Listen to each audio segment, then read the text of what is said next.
YouTube channel परीक्षा सहपाठी में आप सभी का हार्दिक स्वागत है। Good evening to all of you. मैं रितु। चलिए, हम जो अपनी तैयारी कर रहे हैं, ये सीटेट की हम प्रिपरेशन कर रहे हैं, जिसमें हम जो एनसीईआरटी अपने कवर कर रहे हैं, एक एक चैप्टर एनसीईआरटी का हम देख रहे हैं। तो ये जो हमारी क्लास है, लास्ट क्लास आपके क्लास 7 की साइंस के एनसीईआरटी की लास्ट क्लास है। लास्ट चैप्टर आपका है, उससे पहले के सारे चैप्टर आपको मिल जाएंगे। प्लेलिस्ट से आप वीडियो देख सकते हैं। उससे पहले हमने क्लास 6 की थी, यानी पहले हमने क्लास 6 के सारे चैप्टर अपने कर लिए हैं, सारी एनसीईआरटी अपने कवर कर ली है। देन हमने क्लास 7 की अपनी की है। कल से जो आपको क्लासेस मिलेगी, कल से क्लास 8 के आपको क्लासेस रेगुलरली आपको मिलेगी। उसमें भी आपके 18 चैप्टर है। तो जो बच्चे कह रहे थे कि एग्जाम से पहले, तो एग्जाम से पहले ही आपका जो सिलेबस है, ये एनसीईआरटी का 6 to 8 कंप्लीट आपका हो जाएगा। तीनों की अलग अलग आपको प्लेलिस्ट मिलेगी। जो भी बच्चा देखना चाहता है क्लासेस, वो देख सकता है। चलिए, आज हम दो चैप्टर, हमने 17 जो चैप्टर आपने डिस्कस कर लिए हैं, आज हम लास्ट चैप्टर नंबर 18 है आपका अवशिष्ट जल की कहानी, वो डिस्कस करेंगे। चलिए, ये हमारा चैप्टर नंबर 18 है, जैसे कि आप स्क्रीन पर देख ही रहे हो। चैप्टर 18 है अवशिष्ट जल की कहानी। जो अवशिष्ट जल होता है, यानी वेस्ट वाटर की, जो आपका जो वाटर आप वेस्ट करते हो, उसके बारे में हम पढ़ेंगे। तो वेस्ट वाटर स्टोरी आपकी है कौन सी, यानी वेस्ट वाटर स्टोरी की हम इसमें बात करेंगे, वेस्ट वाटर स्टोरी। चलिए, पहले जो टॉपिक आपका आता है, पहले टॉपिक की ओर बढ़ते हैं। फर्स्ट जो क्वेश्चन, सबसे पहले वेस्ट वाटर स्टोरी से आपका एक क्वेश्चन बनता है। हम सभी अपने घरों में जल का उपयोग करते हैं और उसे गंदा या दूषित करते हुए उपयोग करते हैं। दूषित क्या आपको आश्चर्य है? तो जैसे आप अपने घरों में देखिए, आप सुबह जब आप मॉर्निंग में उठते हो, तो मॉर्निंग से ही क्या करते हो, आप जो पानी है वो वेस्ट करना शुरू कर देते हो और पानी को आप पॉल्यूटेड करते हो। दूषित भी वहाँ पर पानी को आप करते हो, तो पॉल्यूट भी पानी को आप करते हो दूषित, यानी जो डर्टी वाटर आपका होता है, क्या होता है, डर्टी वाटर आपका होता है। तो डर्टी भी आप उसे करते हो। तो अब पहला इसमें आता है कि अवशिष्ट जल। अवशिष्ट जल होता क्या है, वेस्ट वाटर है क्या, अवशिष्ट जल यानी वेस्ट वाटर। तो वेस्ट वाटर है क्या, झाग से भरपूर, जो झाग आते हैं, तो झाग से जो भरपूर तेल मिश्रित काले भूरे रंग का जल जो सिंक, शौचालय, लॉन्ड्री आदि से नालियों में जाता है, वह अवशिष्ट जल कहलाता है। तो अवशिष्ट जल कौन सा होता है, जब आप सुबह उठते हो, मॉर्निंग में आप उठे, मॉर्निंग में उठने के बाद क्या किया, आप ब्रश करते हो। तो ब्रश करते हो तो जो पानी आप मुंह में लेकर कुल्ला उसका करते हो, वो क्या है, वो भी आपका दूषित वाटर है, यानी वो भी आप उस वाटर को वेस्ट करो। ऑयल जो मिक्सचर होता है, ऑयल का मिक्सड उसमें होता है, वो भी आपका है काले, यानी ब्लैक वाटर होता है। भूरे रंग का जो जल होता है, या फिर जो सिंक से, जो सिंक का होता है, जो सिंक में आप बर्तन साफ करते हो, तो वो आपका हो गया। शौचालय आपका रहता है, जो शौचालय है वहाँ से, या लॉन्ड्री जो होती है वहाँ से जो नालियों में वो बहता है, वही आपका क्या है, अवशिष्ट जल बोला जाता है, वेस्टेज वाटर आपका होता है। इस प्रकार के कार्यों में प्रयुक्त जल को व्यर्थ नहीं जाने देना चाहिए। तो इस प्रकार के जो कार्य आप करते हो, उनमें जो जल आप, जो सफिशिएंट जो वाटर है, यानी उस तरह जो वाटर है, वो आपको वेस्ट नहीं करना चाहिए। हमें ऐसे जल से दूषित पदार्थों को हटाकर उसे स्वच्छ बना लेना चाहिए। तो ऐसा जो जल, जो डर्टी आप कर रहे हो, तो उससे डर्टी जो मटेरियल है उसको आपको अलग कर लेना है। जैसे आप जो चाय को छानते हो, तो उसी तरह क्या है, जो जल आपका दूषित है, उसी तरह आपको वो जल स्वच्छ करके, यानी प्योरीफाई करके उसे आपको यूज़ कर लेना चाहिए। ये बात इसमें कही गई है।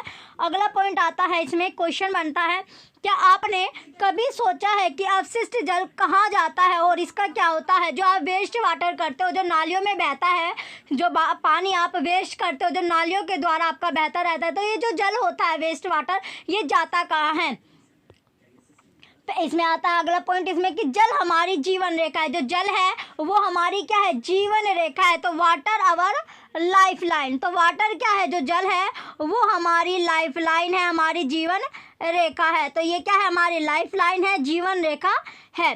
पहला पॉइंट है स्वच्छ जल मानवों की मूलभूत आवश्यकता है। जो स्वच्छ जल होता है वो मानव की मूलभूत आवश्यकता है।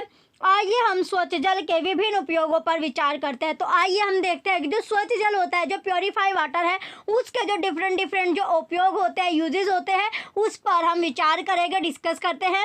वृत्ताकार खाली स्थानों में स्वच्छ जल के उपयोग लिखिए। जो वृत्ताकार आपके हैं, वहाँ पर आपको प्योरीफाई वाटर के बारे में लिखना है। हमने स्वच्छ जल के उपयोग का एक उदाहरण दिया है।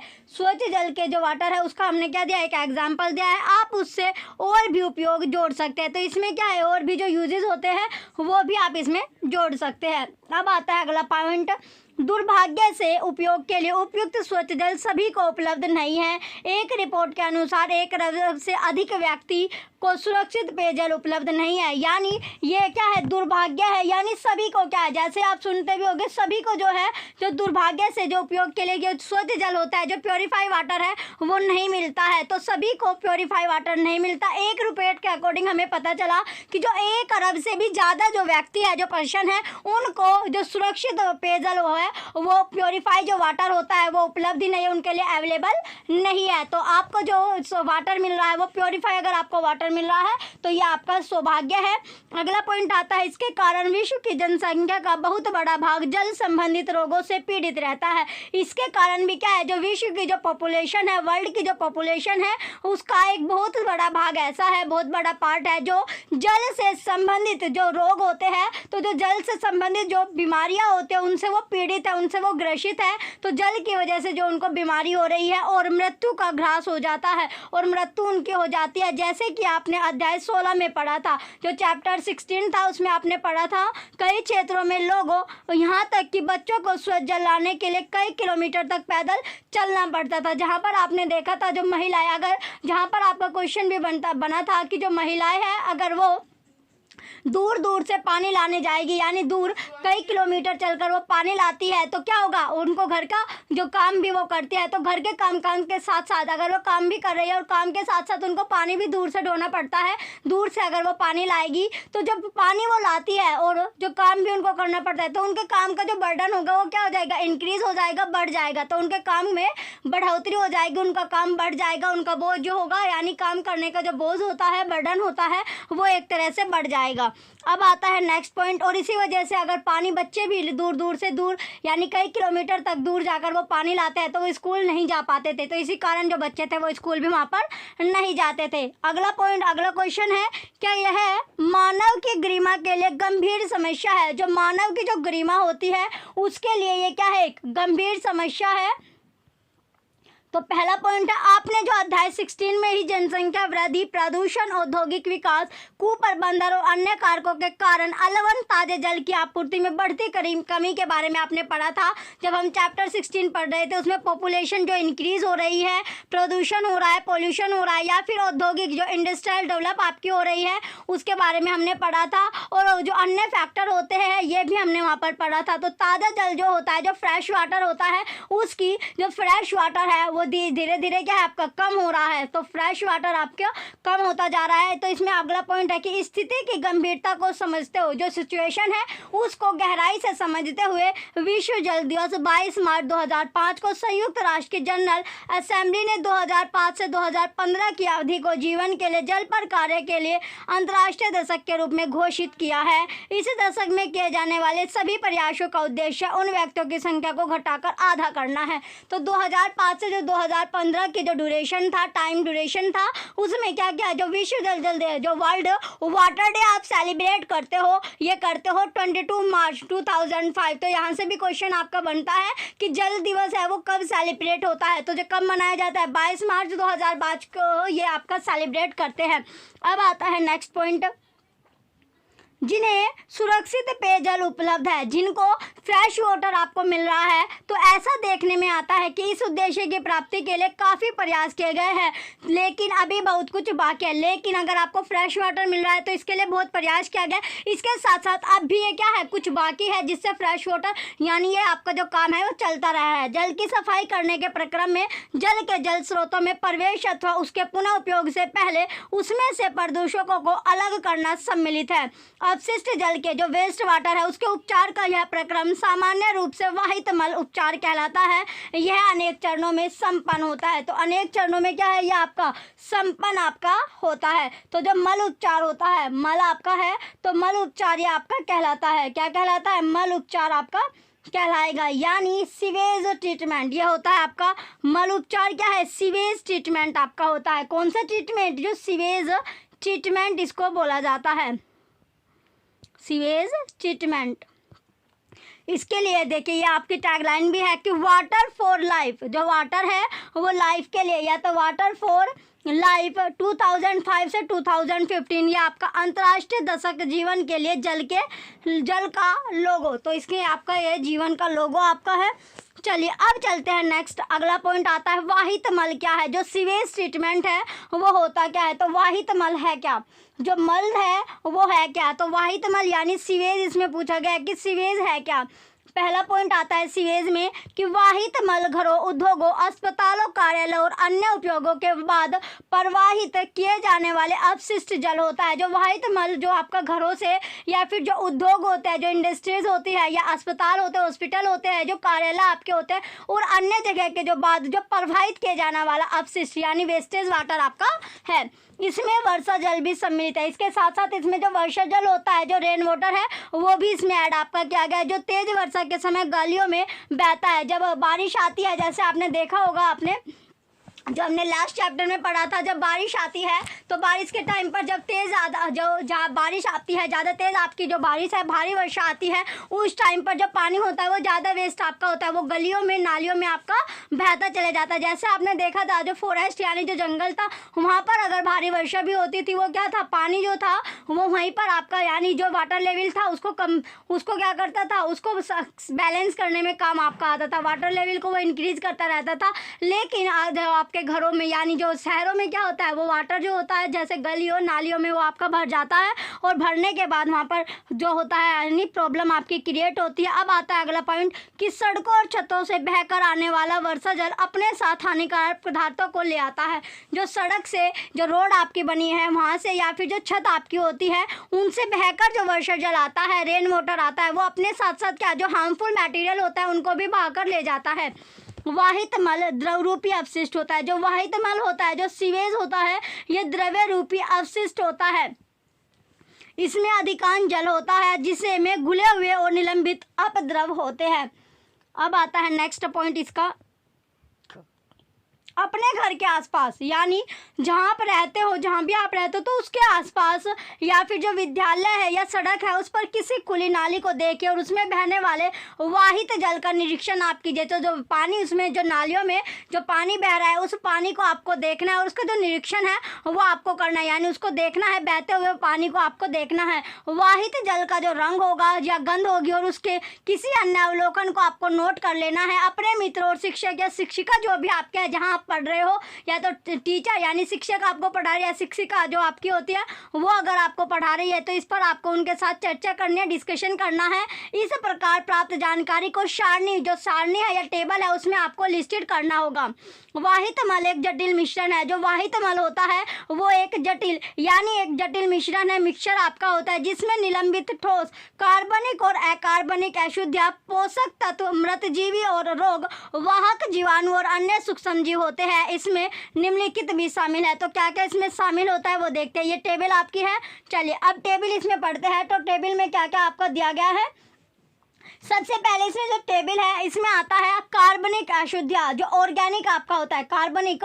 इसमें सबसे पहले पॉइंट पर आता है कार्बनिक अशुद्धियां, जो ऑर्गेनिक इम्प्योरिटीज होती है। तो ऑर्गेनिक इम्प्योरिटीज के बारे में इसमें पढ़ेंगे। ऑर्गेनिक इम्प्योरिटीज तो इसमें क्या क्या आता है। सबसे पहले आता है मानव का मल यानी मानव मल, ह्यूमन फीसिस आ गया। देन आता है जैविक अवशिष्ट पदार्थ, तेल, यूरिया, मूत्र, पीड़कनाशी, शाकानाशी, फल और सब्जी का कचरा आदि। इसके बाद आता है अकार्बनिक अशुद्धियां, पोषक तत्व, जो ऑर्गेनिक इनऑर्गेनिक जो इम्प्योरिटीज होती है। इसमें नाइट्रेट होता है, फॉस्फेट होता है, धातुएं होती है, फॉस्फोरस और नाइट्रोजन युक्त पदार्थ इसमें होते हैं। नेक्स्ट आता है जीवाणु। तो जीवाणु होता है आपका न्यूट्रिएंट, जीवाणु यानी इसमें इसके बाद आता है जीवाणु। तो जीवाणु आपका आ गया। जीवाणु बैक्टीरिया, जो जीवाणु होता है यानी बैक्टीरिया। तो बैक्टीरिया में क्या क्या होता है, चलिए बैक्टीरिया इसमें देख लेते हैं। जो जीवाणु है यानी बैक्टीरिया, तो बैक्टीरिया में होता क्या क्या है। हेजा होता है, टाइफाइड आदि रोग उत्पन्न करने वाले क्रमशः विब्रियो, कोलरा एवं साल्मनेला, पैराटाइट, अन्य सूक्ष्म जीव जो अदर माइक्रोब्स होते हैं। इसमें पेचिस आदि रोग उत्पन्न करने वाले प्रोटोजोआ आपके होते हैं। ये आपकी टेबल इंपॉर्टेंट है। नेक्स्ट आता है जल शोधन। तो जल शोधन क्या है, एक घटनापूर्ण यात्रा है। जल शोधन क्या है, एक घटनापूर्ण यात्रा है। तो वाटर जो फ्रेशर्स है उसमें आपका इवेंचुअल जर्नी आपको बताते हैं। तो इवेंटफुल जो जर्नी है वो क्या है, तो घरों तथा जो घर आपके हैं या सार्वजनिक जो भवन होते हैं, जो पब्लिक प्लेसेस होते हैं, तो पब्लिकली जो भवन है उनको स्वच्छ जल की आपूर्ति सामान्यतः जनरली पाइपों के एक जाल द्वारा की जाती है। तो पाइप, जैसे आपका जो घर में जो पानी आपका आता है, यानी जो आपका टैंक ऊपर रखा रहता है, तो टैंक से क्या होता है, जो आपका यानी समरसेबल और टैंक आपका जुड़ा होता है। सो जब आप जो टैंक होता है वो फिल करते हैं, यानी मोटर ऑन करने के बाद जो आपका वो है टैंक आपका होता है वो आपका फिल हो जाता है। जब आपने एक बार अपना जो टैंक होता है वो फिल कर लिया, उसके बाद जो सप्लाई होती है आपकी, जो टैंक से आपके घरों में पानी आता है। टैंक से क्या आता है, आपके जो घर है वहाँ पर जो तार है, जो आपके फिटिंग हुई रहती है, यानी पानी की टंकी की जो फिटिंग होती है, वहाँ से आपका जो पानी है वो, जैसे आपका वॉशरूम होता है, किचन आपका होता है, ये इन सब जगह क्या होता है, उसका जो तार होता है यानी उसका जो पाइप होता है वो आपके लगाए जाते हैं, जो जाल आपका बिछाया जाता है, वहाँ से आपका फिर आपका जो पानी होता है, वाटर जो होता है, वो सप्लाई आपका किया जाता है। इसी तरह आपका बताया गया कि जो सार्वजनिक भवन को, तो वहाँ पर भी क्या होता है, पाइपों का एक जाल रेडी किया जाता है और पाइपों के अन्य जाल द्वारा उपयोग किए जा चुके जल को ले जाया जाता है। अब आता है अगला पॉइंट, जिसे सीवर। तो अब नेक्स्ट पॉइंट आता है जिसे सीवर। तो जिसे सीवर होता क्या है, नेक्स्ट पॉइंट में पूछा गया है कि जो जिसे सीवर है वो है क्या। तो जिसे सीवर होता क्या है, पहला पॉइंट है, यदि हम भूमि के अंदर देख सकते हैं, जो भूमि है, जो लैंड हमारी, अगर हम उसके अंदर देख पाते हैं तो इसमें हमें बड़े और छोटे पाइपों का एक जाल दिखाई देगा। तो जो जिसे शिवर होता है, तो अगर हम भूमि के जो लैंड है उसके अगर हम अंदर देख पाएंगे तो उसमें हमें बड़े और जो छोटे जाल होते हैं, छोटे जो पाइपों का एक जाल दिखाई देगा, जिसे जिशिवर कहते हैं, जो मिलकर मल विसर्जन की व्यवस्था करता है। जो मिलकर क्या करता है, जो मल विसर्जन है उसकी अरेंजमेंट करता है, उसकी व्यवस्था करता है। अब आता है नेक्स्ट, यदि एक परिवहन तंत्र की तरह, अगर एक जो परिवहन तंत्र है उसकी तरह जो वाहित मल को उसके उद्गम स्थल से उसके निबटान के स्थान अर्थात उपचर संयंत्र तक ले जाते हैं, तो मल व्यवस्था में मैनहोल सामान्यतः प्रति 50 मीटर से 60 मीटर की जो दूरी है पर 2 अथवा अधिक सीवरों के संधि स्थल पर अथवा उन स्थानों पर स्थित होते हैं जहाँ दिशा में जो डायरेक्शन है उसमें चेंज आपका मिलेगा। दिशा में क्या होता है, परिवर्तन होता है। अब आता है नेक्स्ट, इसके बाद अगला पॉइंट है, इसमें जो आपका एक्सपेरिमेंट करते हैं। तो सबसे पहले एक्सपेरिमेंट में हमें लेना है अपना जो घर है, यानी आपका जहाँ भी आप रहते हो, जहाँ पर आप लिविंग यानी लिव रहते हो, जहाँ पर आप रहते हो, तो जहाँ पर आपका रहना है तो वहाँ पर या तो आपका घर होगा या फिर जो विद्यालय होता है, जो स्कूल आपका है वहाँ पर, या किसी सार्वजनिक जो भवन होता है, पब्लिक प्लेस जो है, वहाँ से वाहित मल के पथ का आपको अध्ययन करना है। निम्नलिखित कार्य करें। तो क्या क्या कार्य करना है, जो वाहित मल के पथ को रेखा चित्र बनाइए। तो वाहित मल का जो एक पथ होता है उसका आपको चित्र बनाना है। उसका क्या करना है, आपको चित्र बनाना है। गली, सड़क अथवा जो गली होगी, जो सड़क होती है, या परिसर में घूमकर, तो वहाँ पर घूमकर उनका सर्वेक्षण करना है, उसको आपको देखना है। और मैन होल की संख्या मालूम करना है। जो मैन होल है उनकी जो संख्या होती है, तो कितनी संख्या में आपके वे है वो भी आपको नोट करना है। किसी खुले नाले के इर्द गिर्द और उसके जल में कौन से सजीव जीव पनप रहे हैं उनकी सूची आपको तैयार करना है। जो खुला नाला होता है, जो ओपन आपका नाला है, उसके चारों ओर यानी उसके इर्द गिर्द आपको देखना है। और देखने के बाद जो वो जल है, जो वाटर है, उसमें कौन कौन से लिविंग ऑर्गेनिज्म जो है वे ओरिजिन हो रहे हैं, वे रहते हैं, वो आपको देखना है। उसकी एक लिस्ट आपको अलग से रेडी करनी है। नेक्स्ट आता है अगला पॉइंट कि यदि आपके घर के, क्वेश्चन बनता है कि यदि आपके घर के आसपास मलजल निकास व्यवस्था तंत्र ना हो तो यह मालूम कीजिए कि वाहित मल का जो निपटान है या प्रबंधन, जो मैनेजमेंट होता है, वो कैसे आपका होगा। अब आता है कि जो प्रदूषित जल का उपचार, जो प्रदूषित जो जल है उसका उपचार कैसे होगा। तो प्रदूषित यानी ट्रीटमेंट बोला गया है, जो पोल्यूटेड वाटर का है, तो ट्रीटमेंट ऑफ पोल्यूटेड वाटर। तो क्या होगा इसमें, सबसे पहले आपको जो एक्सपेरिमेंट से आपको उन प्रक्रमों, जो प्रोसेस है, उनको समझने में आसानी होगी जो वाहित जल उपचार संयंत्र में संपादित होते हैं। नेक्स्ट आता है कि इसमें एक्सपेरिमेंट करना है। सबसे पहले हमें क्या क्या चाहिए एक्सपेरिमेंट में, हमें कि जो एक्टिविटी है, जो एक्सपेरिमेंट हम करें, उसको करने के लिए अपने जो सहपाठी है यानी जो आपके फ्रेंड्स है, या तो उसका एक ग्रुप आपको तैयार करना है। तो ग्रुप में क्या करना है, वो डिस्ट्रीब्यूट आपको करना है, डिवाइडेड करना है। अगर 8 बंदे हैं तो 4-4 का एक ग्रुप बना लीजिए, या फिर इसमें 3-3 का आप ग्रुप बना सकते हैं। तो इस तरह आपको एक ग्रुप बनाना होगा। प्रत्येक चरण में परीक्षणों को रिकॉर्ड कीजिए। जो प्रत्येक चरण है, जो आपका स्टेजेस है, उसमें आपको एक रिकॉर्ड जो होगा वो रेडी करना होगा। होगा सभी ग्रुप को। आगे आता है कि कांच के किसी बड़े जार को, जो कांच है गिलास आपका होता है, उसका बड़ा सा एक जार आपको लेना है, उसको 3/4 भाग तक आपको पानी से भर लेना है। क्या करना है, जो पानी होता है, जो वाटर होता है, वो आपको फिल कर लेना है। इसमें कुछ घास के तिनके, जो घास होती है उनके तिनके, या फिर संतरा जो आपका ऑरेंज होता है संतरा, उसके जो छिलका होता है, आप जो छिलका छीलते हैं तो उसे, जैसे कार्बनिक अपशिष्ट, जो कार्बनिक अपशिष्ट आपका हो गया, और थोड़ी मात्रा में अपमार्जक और साई अथवा किसी रंग की कुछ बूंदें आपको मिला देनी है। जार में ढक्कन लगाकर, जो जार आपने लिया है कांच का, उसमें ढक्कन लगा लेना है। तो उसे अच्छी तरह फिर आपको सेक करना है, हिलाना है। जैसे हम टेस्ट ट्यूब में जब एक्सपेरिमेंट करते हैं, टेस्ट ट्यूब को सेक करते हैं, हिलाते हैं, उसी तरह फिर आपको ये जो जार है, या जब आप घरों में जो अचार आप डालते हो उस टाइम पर क्या करते हो, जो अचार का जो आपने जार लिया होता है, या जो आप डिब्बी रखते हो, डिब्बा आप रखते हो, तो उसको क्या करते हैं, हिलाते हैं। तो उसी तरह आपको हिलाना है और मिश्रण को 2-3 दिन तक धूप में रख देना है। फिर जो मिश्रण होगा, जो मिक्सचर आपने रेडी किया है, उसे 2 या 3 दिन के लिए आपको जो धूप होती है, जहाँ पर धूप आती है, तो सूर्य की रोशनी में, सूर्य के प्रकाश में वो आपको रखनी है, धूप में वो रख देनी है।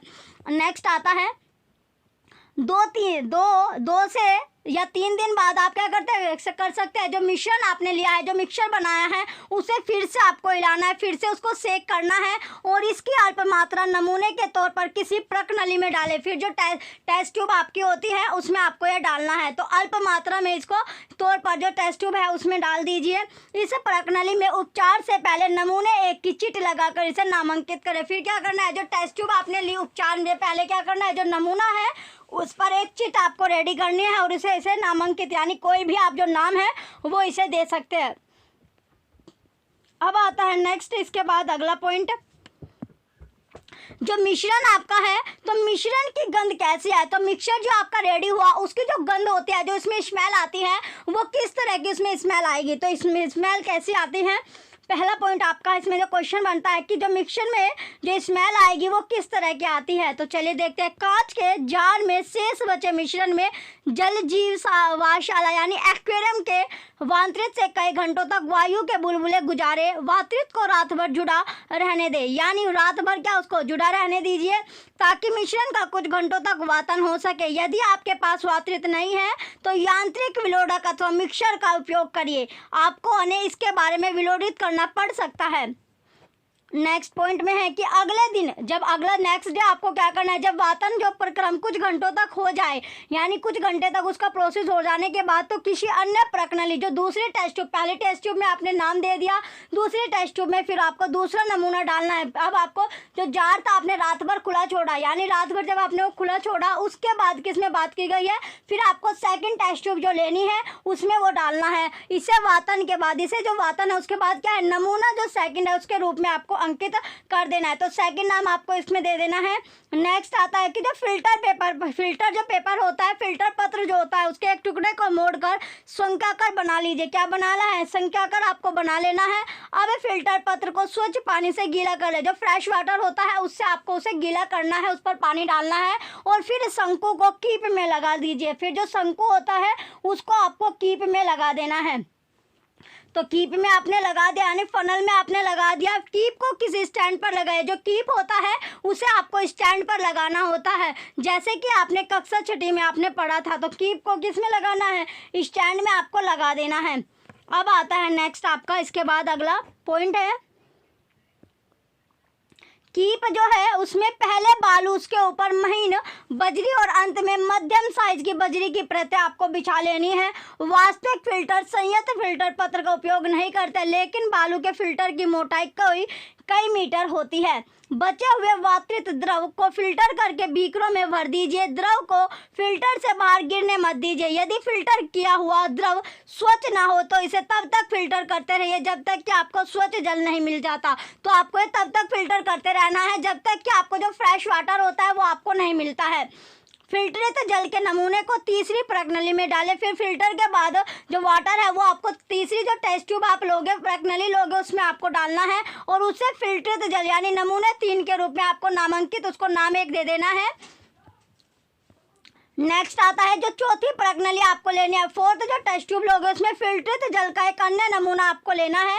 इसमें क्लोरीन की गोली का एक टुकड़ा मिला है। फिर क्या करना है, जो क्लोरीन की गोली आपकी आती है वो आपको इसमें फोर्थ जो टेस्ट ट्यूब है उसमें आपको ऐड करनी है। इसे अच्छी तरह से मिलाए। फिर आपको ये अच्छी तरह से सेक करना है, मिलाना है जब तक जल स्वच्छ ना हो जाए, जब तक कि जो जल है वो आपका फ्रेश नहीं हो जाता, स्वच्छ आपका वाटर नहीं होता है। प्रश्नावली को क्लोरीनीकृत नमूने 4 के रूप में फिर आपको इसको नाम दे देना है। सभी प्रश्नावलियों के नमूनों का ध्यानपूर्वक फिर आपको अवलोकन करना है। यानी जो टेस्ट ट्यूब को जो आपने जो टेस्ट ट्यूब लिए है उनके जो नाम है, तो टेस्ट ट्यूब का जो भी सैंपल आपका है उनको क्या आपको ध्यानपूर्वक देखना है और उनका अवलोकन आपको करना है। तो ध्यान से देखने के बाद आपको देखना है कि जो वाटर है उसमें आपका क्या क्या इसमें आपका है। तो फिर आपको क्या करना है, इन्हें चखे। यानी एक आपके लिए भी दिया गया कि इन्हें आपको चखना भी नहीं है, यानी आप इन्हें चखना नहीं है, केवल उनकी जो गंध होती है, जो स्मेल होते हैं उनको आपको सूंघना है। उसके टेस्ट आपको नहीं करना है, तो अपनी जो उंगली है वो उसमें नहीं लगानी, सिर्फ उनकी जो स्मेल है वो आपको चेक करनी है, स्मेल आपको सूंघनी है। अब निम्नलिखित प्रश्नों के आपको उत्तर देना है। जब आपने स्मेल सूंघ ली तो उसके बाद जो क्वेश्चन बनते हैं उनका आंसर आपको देना है। चलिए पहला क्वेश्चन इसमें बनता है, तो एक एक करके इसका क्वेश्चन देखते हैं। क्वेश्चन फर्स्ट आता है कि वातन के बाद, जो वातन है उसके बाद द्रव के रंग रूप में आपको क्या परिवर्तन दिखाई देता है। सेकंड क्वेश्चन है क्या वातन से द्रव की गंध बदल जाती है। तीसरा है कि बालू के फिल्टर द्वारा किस प्रकार की अशुद्धियां दूर हो गई थी। चौथा, क्या क्लोरीन से दूषित जल का रंग जो होता है वो लुप्त हो गया था। पांचवा है क्या क्लोरीन की अपनी कोई गंध होती है, क्या यह अपशिष्ट जल की गंध से अधिक अरुचिकर होती है। ये आपके क्वेश्चन बने। अब आता है अगला क्वेश्चन।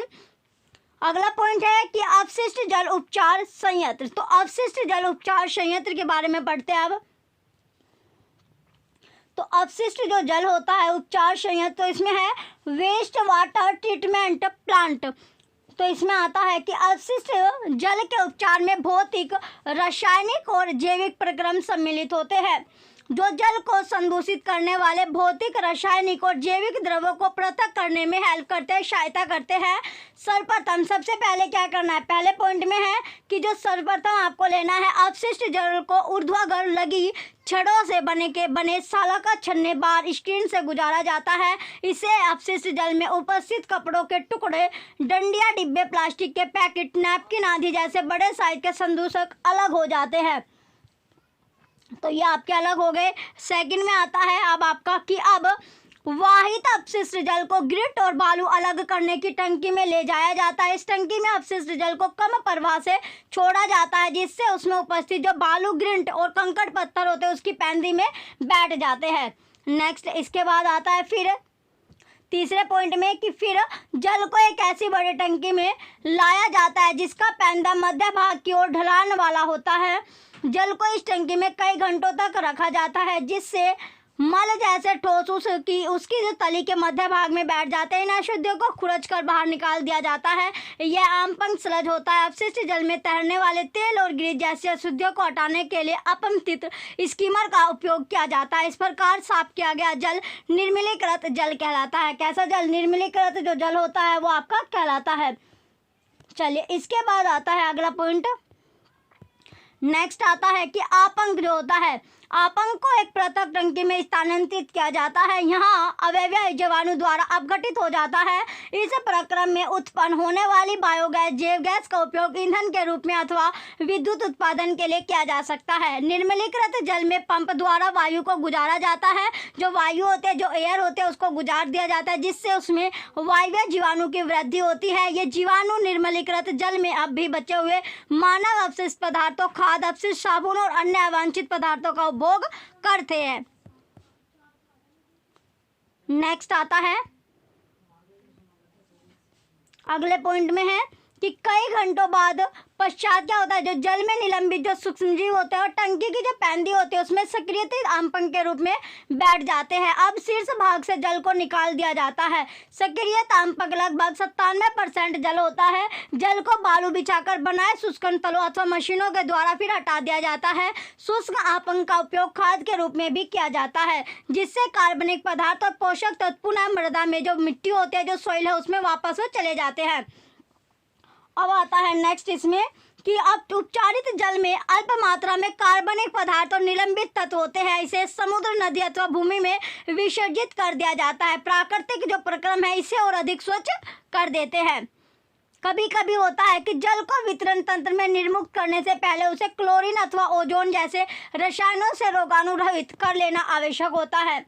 नदी में जल प्राकृतिक रूप से उन्हीं प्रक्रमों द्वारा स्वच्छ हो जाता है जो वाहित जल उपचार संयंत्र में अपनाए जाने वाले प्रक्रमों के जैसे ही होती है। अब है कि क्या आप जानते हैं, तो आप क्या जानते हैं? चलिए इसमें पहला क्वेश्चन इसमें बना जो कि हमें जो वाहित मल है वह संयंत्रों के चारों ओर यूकेलिप्टस के वृक्ष लगाने चाहिए। जो यूकेलिप्टस होते हैं उनके वृक्ष हमें लगाने चाहिए। ये वृक्ष समस्त अतिरिक्त अपशिष्ट जल को अवशोषित कर लेते हैं और वायुमंडल में शुद्ध जलवाष्प को निर्मुक्त करते हैं। अब आता है कि जागरूक नागरिक बने। कैसे? जो जागरूक नागरिक आपको बनना है, तो पहला पॉइंट है कि जो अवशिष्ट पदार्थों की जो उत्पत्ति है यह मानव के प्राकृतिक एवं सामाजिक क्रियाकलापों का परिणाम है, परंतु हम अपशिष्ट पदार्थों की मात्रा तथा उनकी विविधता को सीमित अवश्य कर सकते हैं। हम प्राय कूड़े कचरे से उठने वाली दुर्गंध से परेशानी का अनुभव करते हैं। खुली नालियों का दृश्य घृणित लगता है। वर्षा काल के में स्थिति और भी भयावह हो जाती है जब नालियाँ उमड़ने लगते हैं और उनका कचरा सड़कों पर फैल जाता है। हमें कीचड़ से भरी सड़कों से अपना मार्ग ढूंढना पड़ता है। ये परिस्थितियाँ अत्यंत अस्वास्थ्यकर एवं रोगकारक हो सकती है।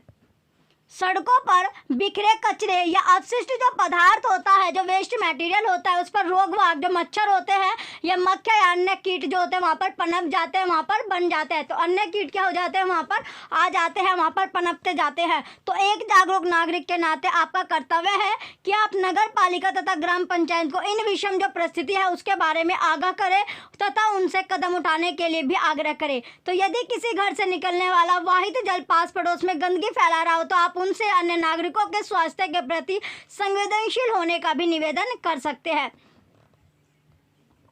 अब आता है नेक्स्ट कि अच्छी गृह व्यवस्था बनाए रखने का जो प्रोसेस होता है, जो प्रक्रिया होता है। तो अच्छी गृह व्यवस्था बनाने के प्रक्रिया क्या होता है, तो इसमें देखते हैं कि जो प्रक्रिया होता है वो क्या क्या आपकी होती है। तो पहला पॉइंट इसमें आएगा, चलिए पहला जो पॉइंट आता है कि अपशिष्ट जो होता है, यानी अपशिष्ट पदार्थों, पहला पॉइंट में है कि अपशिष्ट पदार्थों और प्रदूषकों को उनके स्रोत पर ही कम करने अथवा हटा देने की एक विधि इस बात के प्रति सचेत करती है, अलर्ट करती है कि आप नालियों में किस प्रकार के पदार्थ जो है वो बहा रहे हैं। यानी जो आप नालियाँ, जो नाली चलते हैं उसमें जो पदार्थ है वो किस तरह के आप बहा रहे हैं। तो खाना पकाने का जो तेल होता है और वसाओं को नाली में नहीं बहाना चाहिए। तो खाना पकाने वाला जो तेल होता है, जो ऑयल होता है, वो आपको नाली में नहीं बहाना चाहिए और जो वसाएं होते हैं उनको भी आपको नाली जो होते हैं उनमें नहीं बहाना चाहिए। ये पाइपों में कठोर पदार्थों की परत, यानी जो पाइप होता है उसमें कैसी, यानी कठोर पदार्थ की एक परत जमा देता है और उन्हें अवरुद्ध कर सकते हैं। खुली नाली में जो वसा होती है मृदा के रंध्रों को बंद कर देते हैं। जो मृदा होते हैं, जो सोइल होते हैं जिसमें आपने रंध्र आपने पढ़ा था, उनको ये बंद कर देते हैं। तो रंध्र को क्या कर देते हैं, ये जो बंद कर देती है। तो रंध्र जो होता है उनको बंद कर देते हैं जिससे उसकी जल को फिल्टर करने की प्रभाविता कम हो जाती है। तेल और वसाओं को कूड़ेदान में ही फेंके। जो तेल होते हैं, जो वसा होती है, उनको आपको कहाँ पर फेंकना है, जो कूड़ेदान आपका होता है, जो डस्टबिन होती है, उसी में आपको ये फेंकनी है। अब आता है इसके बाद अगला पॉइंट कि पेंट, नेक्स्ट पॉइंट में आता है कि जो पेंट होता है विलायक या कीटनाशक, मोटर तेल या औषधियाँ, जो जड़ी बूटी होते हैं, वे भी रसायन उन सूक्ष्म जीवों को मार सकते हैं जो जल के शुद्धिकरण में सहायक होते हैं, इसलिए इन्हें नाली में मत बहाइए। तो इन्हें भी आपको, जो नाली होती है उनमें आपको नहीं बहाना है। प्रयुक्त जो चाय की पत्ती होती है, बचे हुए ठोस जो खाद्य पदार्थ होते हैं, मृदु खिलौने होते हैं, वो रुई, सैनिटरी टॉवल आदि को भी आपको कूड़ेदान में ही फेंकना चाहिए, डस्टबिन में ही आपको इनको फेंकना चाहिए। ये नालियों को अवरुद्ध कर देते हैं, यानी नालियों को बंद कर देंगे। ऐसे अपशिष्ट ऑक्सीजन का मुक्त प्रवाह नहीं होने देते हैं जिससे निम्नीकरण का प्रक्रम बाधित होता है। तो जो प्रोसेस चल रहा है वो उसमें बाधित होता है। नेक्स्ट आता है स्वच्छता और रोग। जो स्वच्छता है और जो रोग है उसके बारे में। तो स्वच्छता और रोग में क्या आपका है, तो पहला पॉइंट है कि स्वच्छता की कमी और संदूषित पेयजल अनेक रोगों का कारण बनता है। ये हम अपने देश की जो स्थिति है, जो सिचुएशन है, उस पर डिस्कशन करते हैं। तो सबसे पहले क्वेश्चन बनता है कि हमारी जनसंख्या यानी जो पॉपुलेशन है, तो हमारी जनसंख्या का एक बड़ा भाग आज भी मल व्यवन व्यवस्था की सुविधाओं से वंचित है। वैसे व्यक्ति मल विसर्जन के लिए कहाँ जाते हैं? तो इसमें बताया गया है कि आज भी क्या हो रहा है, जो हमारी पॉपुलेशन का एक बहुत बड़ा पार्ट इस तरह का है कि उन्हें मल करने की जो अरेंजमेंट है, जो व्यवस्था है, वो उन्हें नहीं मिल पा रहे हैं। तो ऐसे व्यक्ति जो है वो मल विसर्जन के लिए कहाँ पर जाते हैं? तो वे मल विसर्जन के लिए कौन सी जगह पर जाते हैं? चलिए इसमें देखते हैं कि वे कौन सी जगह पर वहाँ पर जाते हैं। तो पहला पॉइंट आता है इसमें कि हमारी जनसंख्या का बहुत बड़ा भाग खुले स्थान है। जो खुले स्थान होते हैं, खुले एरिया होते हैं, नदी के किनारे, रेल की पटरियों, खेतों और अनेक बार सीधे जल स्रोतों में ही मल त्याग कर देते हैं। तो हमारी जनसंख्या का एक बहुत बड़ा भाग जो होता है, जो पार्ट है, वो इस तरह का है जो आज भी खुले स्थान पर मल त्याग जाता है। तो खुले स्थान होता है या फिर जो नदी के किनारे आपके होते हैं, वहाँ पर वो मल विसर्जन के लिए जाता है। रेल की पटरियाँ होती है, खेत होते हैं, या फिर अनेक बार क्या होता है, जो सीधा जो जल का सोर्सेज होता है, जहाँ से हम वाटर अपना लाते हैं, तो जो सीधा जल सोर्सेज होता है, वाटर का सोर्सेज है, वहाँ पर वो मल त्याग देते हैं।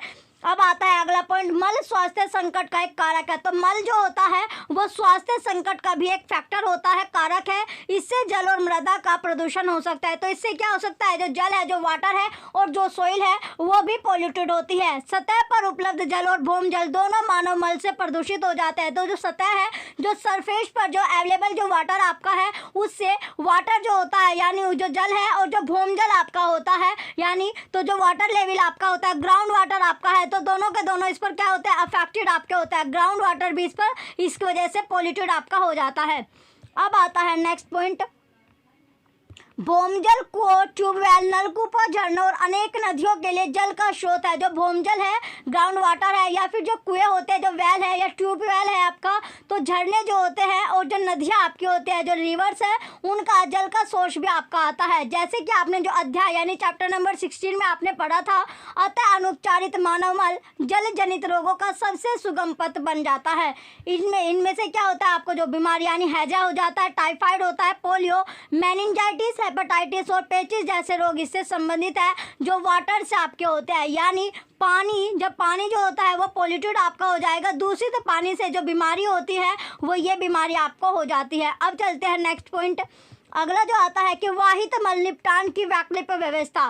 तो वाहित मल निपटान की जो वैकल्पिक व्यवस्था होती है वो क्या आपकी होती है? पहला पॉइंट है कि स्वच्छता की स्थिति सुधारने के लिए कम लागत के यथास्थान वाहित मल निपटान तंत्रों को आपको बढ़ावा देना चाहिए, इंक्रीज करना चाहिए। इससे कुछ उदाहरण आपके हैं, जैसे सेप्टिक टैंक आपका आता है, रासायनिक शौचालय आता है, कंपोस्टिंग पिट होता है, इनका आपको यूज करना चाहिए। सेप्टिक टैंक उन स्थानों के लिए उपयुक्त है जहां मल वहन की व्यवस्था नहीं है, जैसे अस्पताल आपका हो गया, अलग थलग बने जो भवन होते हैं, घर आपके होते हैं, या फिर 4-5 घरों के समूह में आपका हो सकता है। अब क्वेश्चन बनता है कि जो बुजो है वो जानना चाहती है कि हवाई जहाज में वाहित मल का निपटान कैसे होता है। तो जो हवाई जहाज है उसमें जो वो चलता रहता है, तो उसमें जो मल का जो निपटान होता है वो किस तरह आपका होता है? तो पहला पॉइंट है, कुछ संगठन है मानव अपशिष्ट के स्वच्छता पूर्वक निपटान की तकनीकी सुविधाएं प्रदान करते हैं। तो इन शौचालयों में अपमर्जन की आवश्यकता नहीं होती है। शौचालय से मलबंद नालियों से होता हुआ बायोगैस संयंत्र में चला जाता है। उत्पन्न होने वाली बायोगैस का उपयोग ऊर्जा के स्रोत के रूप में भी किया जाता है। अब आता है नेक्स्ट जो कृमि। तो इसमें जो आपका क्वेश्चन पूछा गया है कि हवाई जहाज से जो मल निपटान होता है वो किस तरह आपका होता है, तो ये जो आपका है यानी आप जो फिल्म है यानी मूवी जो है फुकरे 3, तो फुकरे 3 में आप देखना बिल्कुल सेम क्वेश्चन आपका पूछा गया है कि हवाई जहाज से मल निपटान जो होता है वो किस तरह आपका होता है। तो उसमें जो आंसर बताया गया है वो है आपका कि जो मल निपटान को किसमें यानी आयुष में आपका कन्वर्ट कर देते हैं, आयुष में कन्वर्ट आपका कर दिया जाता है। यह आपका उसमें यानी एक कॉमेडी मूवी है, उसे आप देख सकते हैं। अब चलते हैं नेक्स्ट क्वेश्चन है आपका कृमि प्रसंस्करण शौचालय। जो कृमि प्रसंस्करण जो शौचालय है वो है क्या? पहला पॉइंट है कि भारत में ऐसे शौचालय की रूपरेखा का परीक्षण किया गया है जिसमें मानव मल को कैचुआ द्वारा उपचारित किया जाता है। यह तकनीक जो टेक्निक है मानव मल के सुरक्षित प्रसंस्करण के लिए आदर्श सिद्ध हो सकती है, क्योंकि इसके उपयोग में जल की बहुत कम मात्रा की आवश्यकता होती है। शौचालय का जो संचालन है वो बहुत सरल और स्वच्छ है। मानव मल पूर्णतः यानी पूरी तरह से कृमि कैकों में परिवर्तित हो जाता है, जो मृदा के लिए अति समृद्ध पोषक आपका होता है। नेक्स्ट आता है कि वर्ष 2016 में भारत सरकार ने स्वच्छ भारत के नाम से नई मुहिम शुरू की है, जिसके अंतर्गत कई अभियान आपके शुरू किए गए थे, जैसे कि प्रत्येक व्यक्ति के लिए शौचालय सुनिश्चित करना तथा मल अपशिष्ट का उपयुक्त निपटान इत्यादि। अब आता है नेक्स्ट क्वेश्चन कि सार्वजनिक स्थलों पर जो स्वच्छता है, तो पब्लिक जो प्लेसेस है उन पर जो क्लीनिंग है यानी वो क्लीन कैसे आपके रहते हैं, स्वच्छ कैसे रहते हैं। तो हमारे देश में समय समय पर क्या होता है, मेलों का आयोजन होता रहता है। तो हमारे जो देश है यानी कंट्री है, इस पर समय समय पर क्या होता है, जो मेले होते हैं वो का आयोजन किया जाता है। बड़ी संख्या में लोग इन पर भाग लेते हैं, पार्टिसिपेट करते हैं। इसी प्रकार रेलवे स्टेशन होता है, बस स्टैंड है, या फिर जो एयरपोर्ट आपका होता है, अस्पताल होता है, हॉस्पिटल, या बहुत भीड़ वाला जो सार्वजनिक जो स्थल होते हैं, वहाँ पर प्रतिदिन क्या होता है, हजारों लोग यहाँ पर आते जाते रहते हैं। यहाँ विशाल मात्रा में अपशिष्ट पदार्थ जनित होते हैं, इनका उचित निपटान आवश्यक होता है, अन्यथा महामारी होती है वो आपकी फैल सकती है। सरकार ने स्वच्छता के कुछ निश्चित मानक निर्धारित किए गए हैं, लेकिन दुर्भाग्य से इनको सख्ती से लागू नहीं किया जाता है। हम सभी सार्वजनिक स्थलों पर स्वच्छता बनाए रखने में योगदान कर सकते हैं। हम यहाँ वहाँ कूड़ा करकट नहीं फेंकना चाहिए। तो हमें जो डस्टबिन में जो कूड़ा होता है वो आपको फेंकना चाहिए। किसी स्थान पर कूड़ेदान ना हो तो हमें अपना कचरा घर ले आना चाहिए और कूड़ेदान में ही डालना चाहिए। अगर कहीं पर जो डस्टबिन आपकी नहीं रखी है तो फिर आपको क्या करना, अपना जो कचरा है वो आपको अपने साथ रखना और अपने घर में आके अपनी डस्टबिन में डाल देना है। नेक्स्ट पॉइंट आता है, तो इसका जो निष्कर्ष निकलता है, जो कंक्लूजन है, तो कंक्लूजन इसमें है आपका कि अपने पर्यावरण को स्वच्छ और स्वस्थ रखने में हम सभी को भूमिका निभानी चाहिए। तो जो हमारा एनवायरनमेंट है उसको स्वच्छ और साफ रखने के लिए हम सभी को एक जो रूल होता है, जो भूमिका है वो आपको निभानी चाहिए। जल स्रोतों को स्वस्थ अवस्था में बनाए रखने के लिए आपको अपने उत्तरदायित्व जो आपका है वो समझना चाहिए। हमें अपने जीने के जो तौर तरीके हैं उसमें अच्छी स्वच्छता की जो आदत होती है, जो हैबिट होती है, उनको आपको अपनाना चाहिए, एक्सेप्ट करना चाहिए। परिवर्तन के दूत के रूप में आपकी व्यक्तिगत पहल से ही बहुत अंतर आ जाएगा। दूसरों को अपने दृढ़ संकल्प, विचारों और आशावादिता से प्रभावित करें, अफेक्ट आपको करना है। नेक्स्ट आता है पॉइंट कि सभी व्यक्ति जो है वो एक साथ मिलकर कार्य करें तो बहुत कुछ हो सकता है। सामूहिक कार्य में अत्यधिक शक्ति आपका होता है, तो ग्रुपिंग में क्या होता है, आपकी ज़्यादा शक्ति आपके होते हैं, तो ग्रुप में आपको रहना है। नेक्स्ट आता है कि महात्मा गांधी ने कहा था, जो महात्मा गांधी है उन्होंने क्या कहा था कि मानवीय और पथ प्रदर्शक कार्य प्रबंध करने के लिए किसी को भी किसी दूसरे का जो मुंह है वो नहीं देखना चाहिए। तो जो मानवीय या फिर जो प्रदर्शक जो कार्य होते हैं उनको स्टार्ट करने के लिए एक दूसरे का फेस नहीं देखना चाहिए, तो आपको वो काम करना है। चलिए अब आता है नेक्स्ट, ये आपका लास्ट टॉपिक था। चलिए जो बच्चे चैनल पर नए हैं, आज जो आपके चैप्टर नंबर 7 है, चैप्टर 18 जो चैप्टर है वो आपका कंप्लीट हो गया। तो क्लास 7 के एनसीईआरटी भी आपके फिनिश हो चुके हैं। कल से हम जो क्लास 8 के एनसीईआरटी है वो अपना करेंगे। जो बच्चे चैनल पर नए हैं वो चैनल सब्सक्राइब करके रखें, वीडियो लाइक कीजिए, कमेंट कीजिए, शेयर कीजिए। Thank you.